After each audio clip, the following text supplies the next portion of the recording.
మనలో చాలామంది జీవితంలో ఏదో ఒక దశలో కింద పడతాం. కొందరు ఆ కష్టాల ముందు తల వంచి ఇది నాకు సాధ్యమే కాదు అని నమ్మి మానేస్తారు. మరి కొందరు మాత్రం తప్పిన పాఠాలు నేర్చుకుని మరింత బలంగా ఎదిగి విజయాన్ని సాధిస్తారు. ఈ రెండిటికి తేడా ఏమిటంటే ప్రయత్నం ఆపకపోవడం. జపనీస్ సంస్కృతిలో ఒక గొప్ప మంత్రం ఉంది, నానాకో రోబి యాకి. దీని అర్థం 7 సార్లు పడిపోయినా 8వ సారి లేచి నిలబడాలి. ఈ మంత్రం కేవలం మాటలు కాదు, ఇది జీవితంలో కష్టాలను అధిగమించేందుకు మనకి నిబద్ధతను, ఆత్మవిశ్వాసాన్ని ఇచ్చే ఒక మార్గదర్శకం. జపాన్లో ఒక చిన్న ఊరిలో యమాటో అనే యువకుడు ఉండేవాడు. అతనికి చిన్నప్పటి నుంచి తన కుటుంబాన్ని నిలబెట్టాలి, గొప్ప వ్యక్తి కావాలి అనే కలలు ఉండేవి. కానీ విజయం తేలికగా రాదు. ఆ రోజు యమాటో తండ్రి అనారోగ్యంతో మంచాన పడిపోయాడు. ఇంటికి ఆర్థిక పరిస్థితి పూర్తిగా క్షీణించిపోయింది. కుటుంబాన్ని పోషించే బాధ్యత యమాటోపై పడింది. అతను ఓ చిన్న వ్యాపారం ప్రారంభించాడు. తనతో పాటు కుటుంబాన్ని నిలబెట్టాలని కలగంటూ ఎంతో కష్టపడి పనిచేశాడు. కానీ తొలిసారి విఫలమయ్యాడు. పెట్టుబడి పోయింది, సమాజం వెక్కిరించింది. నీకు వ్యాపారం చేయడం రాదు, నీ వల్ల ఏమీ కాదు, నీ కుటుంబ పరిస్థితి ఎప్పటికీ మారదు. ఈ మాటలు అతని గుండెను గాయపరిచాయి. తన ప్రయత్నం వృధా అయ్యిందనుకున్నాడు. జీవితంలో అసలు ఎదగలేననే భయంతో పూర్తిగా విరమించుకునే ఆలోచన చేశాడు. ఒకరోజు తన గురువు సెన్సీ వద్దకు వెళ్ళాడు. సెన్సీ మౌనంగా ఉన్న యమాటోని చూసి నవ్వాడు. అతని కళ్ళలో నిరాశ కనిపించింది. గురువు ఒక్క మాట మాత్రమే అన్నాడు, నానాకో రోబి యాకి.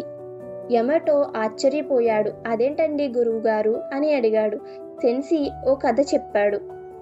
ఒక సమురాయ్ యోధుడు తన రాజును రక్షించేందుకు పోరాడాడు. అతను ఒకసారి కాదు 7 సార్లు ఓడిపోయాడు. ప్రతి ఓటమి అతన్ని బలహీనంగా మార్చలేదు, మరింత ధైర్యంగా మార్చింది. 8వ సారి అతను తన రాజును రక్షించి అసలైన విజయాన్ని సాధించాడు. సెన్సీ దీని అర్థాన్ని వివరించాడు. యమాటో నిజమైన విజేత అంటే మొదటి ప్రయత్నంలోనే గెలిచేవాడు కాదు, ఎన్నిసార్లు కింద పడినా లేచి నిలబడే మనస్సును కలిగి ఉండేవాడే నిజమైన విజేత. ఆ మాటలు యమాటో గుండెలను తాకాయి.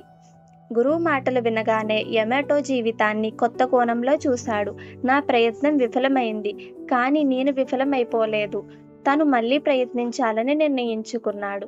తన తప్పులను గుర్తించి మెరుగైన వ్యూహంతో ముందుకు వెళ్ళాడు. విపత్తులను అవకాశాలుగా మార్చుకున్నాడు.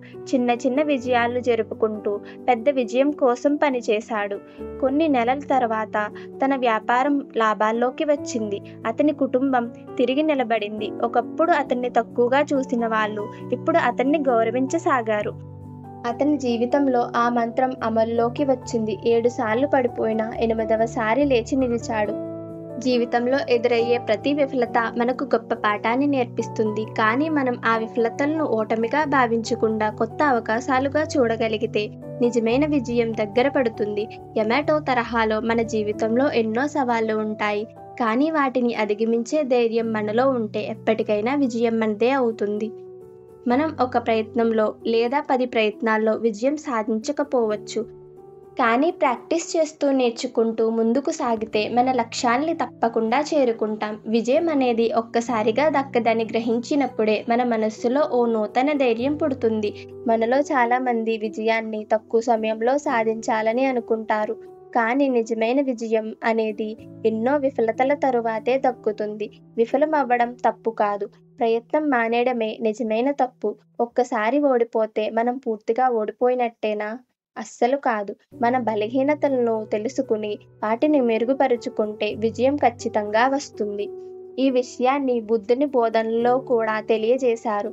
ఒక యువకుడు 10 సార్లు ప్రయత్నించి విఫలమయ్యాడు. అతను బుద్ధుని వద్దకు వెళ్ళి, నా ప్రయత్నాలన్నీ వృధా, ఇక నేను మానేస్తాను అని అన్నాడు. బుద్ధుడు చిరునవ్వుతో, నువ్వు 10 సార్లు ప్రయత్నించావు, కానీ విజయానికి చేరుకోవడానికి 11వ సారి ప్రయత్నించలేదే అని అడిగారు. నదిలో బండరాయిని ఎంత గట్టిగా కిందకు నెట్టినా నీటి ప్రవాహం దాన్ని మళ్ళీ పైకి తెస్తుంది. మన ప్రయత్నం కూడా అంతే. ఈ కథ మనకు చెప్పే సందేశం స్పష్టంగా ఉంది. ప్రయత్నం మానేయకపోతే విజయం తప్పకుండా వస్తుంది. బుద్ధుని చెప్పినట్లు ప్రతి విఫలత మన బలహీనతలను బలంగా మార్చుకునే అవకాశం. మీరు ఒక్కసారి విఫలమైతే మీరు కొంత నేర్చుకున్నట్లు, రెండోసారి విఫలమైతే ఇంకా ఎక్కువ నేర్చుకున్నట్లు. కానీ మూడోసారి ప్రయత్నించకపోతే మీరు అసలు నేర్చుకున్నదంతా వృధా. కాబట్టి ఓటమిని భయంగా చూడకుండా ఓ శిక్షణగా భావించి మీ లక్ష్యాన్ని చేరుకునే వరకు వెనక్కి తగ్గకండి. ఎందుకంటే 7 సార్లు పడినా 8వసారి లేచి నిలబడాలి. ఈరోజు మీరు ఎలాంటి కష్టాల్లో ఉన్నా ఈ మంత్రాన్ని గుర్తుంచుకోండి. 7 సార్లు పడినా 8వసారి లేచి నిలబడాలి. విజయం అన్నది పట్టుదల, నిరంతర కృషితోనే సాధ్యం.